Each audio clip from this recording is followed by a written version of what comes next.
Good morning friends, GS camp में आप सभी का स्वागत है।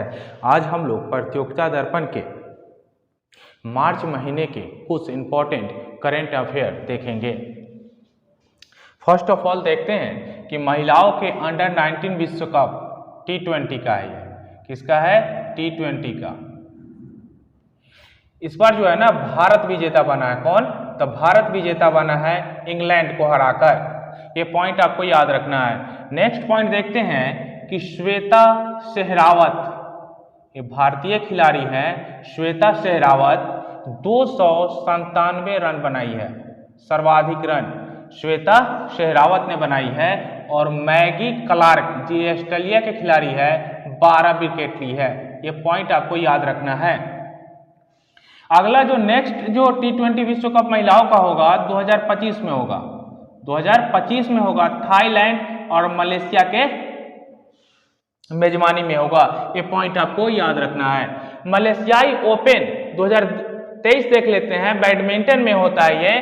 इसमें पुरुष में जो जीता है विक्टर एक्सेलेसन, ये डेनमार्क का है। विक्टर एक्सेलेसन कहाँ का है दोस्तों? डेनमार्क का है। और महिला में अकाने यामागुची, जो कहाँ की है? जापान की। आपको ये पॉइंट याद रखना है। ये बैडमिंटन के खिलाड़ी हैं। और इंडोनेशिया मास्टर्स बैडमिंटन, इसमें जो है ना पुरुष में जीता है जोनाथन क्रिस्टी, जो इंडोनेशिया के हैं। और महिला में आन से यंग, ये दक्षिण कोरिया की खिलाड़ी है। India open badminton 2023, India open badminton 2023, इसको जो है अन्य नाम Yonex sunrise India, India open badminton को दूसरे नाम से जानते हैं हम लोग, योनेक्स सनराइज इंडिया के नाम से भी जानते हैं। इसमें पुरुष में जो है ना कुनलावुत, ये थाईलैंड के खिलाड़ी है, याद रखिएगा।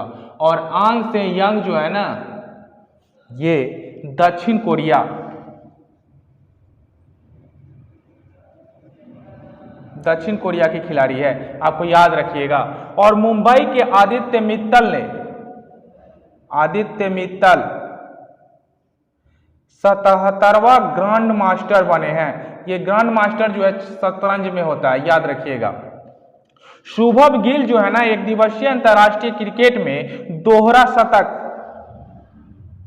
बनाने वाले 5वें नंबर के भारतीय बल्लेबाज है। ये आपको याद रखना है।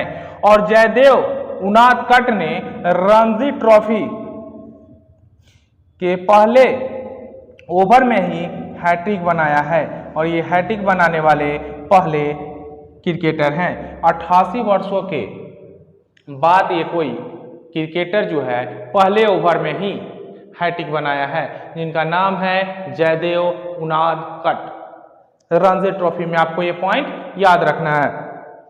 नेक्स्ट पॉइंट हम लोग देखते हैं, एक दिवसीय अंतर्राष्ट्रीय क्रिकेट में सर्वाधिक रन से भारत ने श्रीलंका को हराया है। 317 रनों से भारत ने किसे हराया है? तो श्रीलंका को हराया है।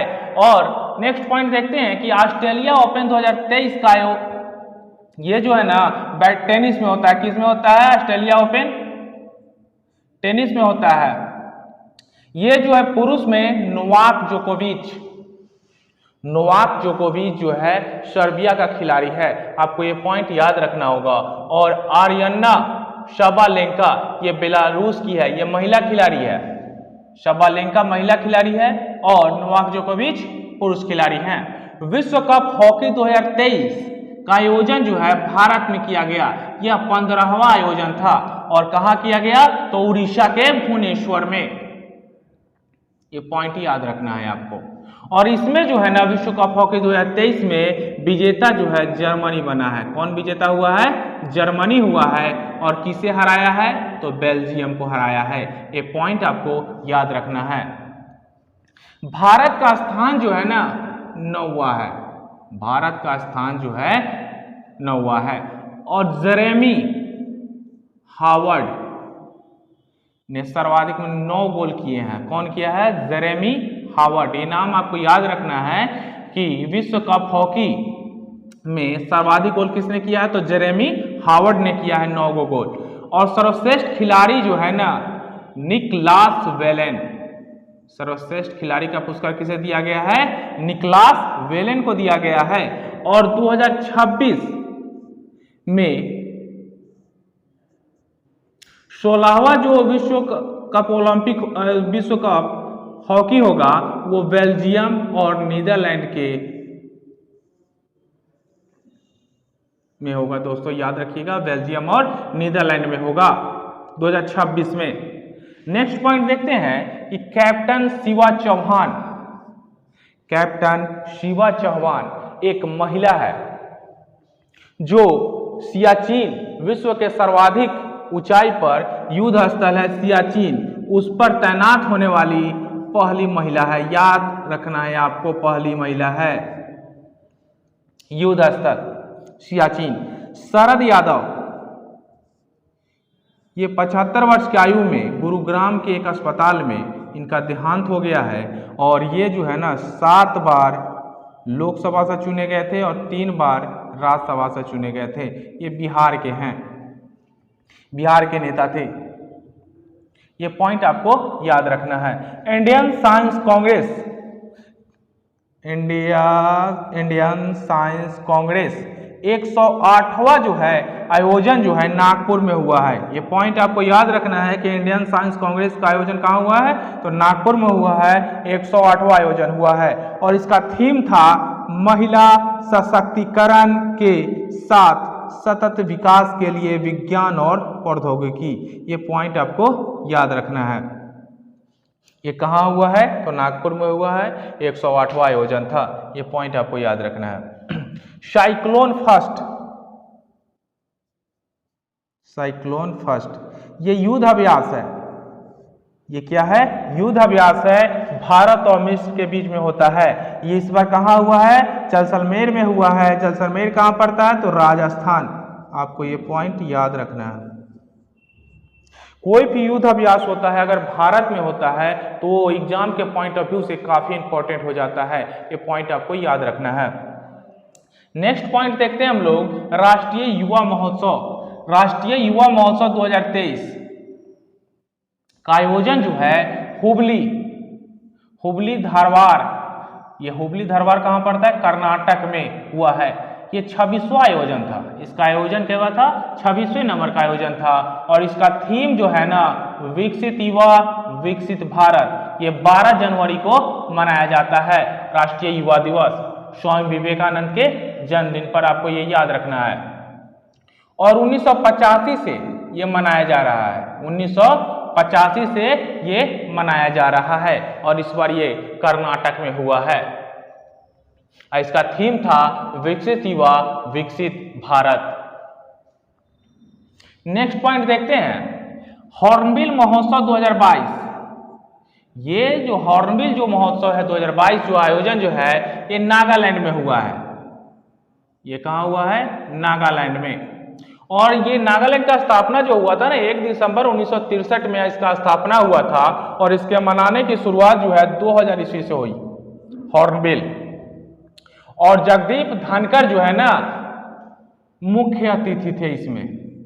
आपको ये पॉइंट याद रखना है। भारत पर्व, ये भारत पर्व जो है ना गणतंत्र दिवस के अवसर पर दिल्ली के लाल किले के सामने ज्ञान पथ पर इसका आयोजन किया गया भारत पर्व का। और ये 2016 से ये स्टार्ट हुआ था। 2016 से मनाया जाने लगा है। कौन सा पर्व? तो भारत पर्व। ये पॉइंट आपको याद रखना है। और होशंगाबाद रेलवे स्टेशन का नाम बदल के नर्मदापुरम कर दिया गया है। ये एमपी में पड़ता है। एरो इंडिया 2023, एरो इंडिया 2023 ये 14वां संस्करण था और यह एशिया के सबसे बड़े एयर शो है। इसे जो है एलाहांका ये वायुसेना स्टेशन पर हुआ है। ये कर्नाटक में पड़ता है, याद रखिएगा। एलाहांका वायु स्टेशन कर्नाटक में पड़ता है। ऑटो एक्सपो 2023 का आयोजन 16वां था, 16वां संस्करण था। ये पॉइंट आपको याद रखना है। और ये नोएडा और दिल्ली में हुआ है इसका आयोजन। स्पेन में पर्यटन, स्पेन के मैड्रिड में प्रदर्शनी फोरिया इंटरनेशनल डी टूरिज्मो का आयोजन किया गया है। इसका थीम था citizens of the world we are tourism, पर्यटन को बढ़ावा देना। साझेदार देश जो है ना ग्वाटेमाला, साझेदार देश कौन है? ग्वाटेमाला। और नेक्स्ट पॉइंट देख लेते हैं हम लोग। वरुण युद्धाभ्यास जो है ना भारत और फ्रांस के बीच होता है। ये 21वां संस्करण था, आपको याद रखिएगा। वरुण जो है ना भारत और फ्रांस के बीच युद्धाभ्यास होता है, जो 21वां संस्करण था। अब हम लोग नेक्स्ट पॉइंट देखते हैं कि तीसरा अटल बिहारी वाजपेयी स्मृति व्याख्यान जो है ना विदेश मंत्री के तत्वाधान में यह आयोजन हो रहा है। और अभी विदेश मंत्री कौन है? तो एस जयशंकर है दोस्तों। नेक्स्ट पॉइंट देखते हैं। एस्पेयर एक पुस्तक है जिसके लेखक जो हैं प्रिंस हैरी हैं। ये प्रिंस हैरी का आत्मकथा है। दोगलापन अश्नीर ग्रोवर की कृति है। गौतम अडानी आर.एन. भास्कर, गौतम अडानी की कृति, गौतम अडानी किसी कृति है? तो आर.एन. भास्कर की कृति है। हम लोग देख लेते हैं नेक्स्ट पॉइंट कि 24 जनवरी को यूपी दिवस मनाया जाता है, याद रखिएगा। और 30 जनवरी को शहीद दिवस और कुष्ठ निवारण दिवस मनाया जाता है। यूसीसी यूनिफॉर्म सिविल कोड, ये आर्टिकल 44 में है और भारत में यह गोवा में सिर्फ लागू है। आपको याद रखिएगा, ये गोवा में सिर्फ लागू है। अगर ये वीडियो आपको अच्छा लगता है तो लाइक शेयर और सब्सक्राइब जरूर करें दोस्तों।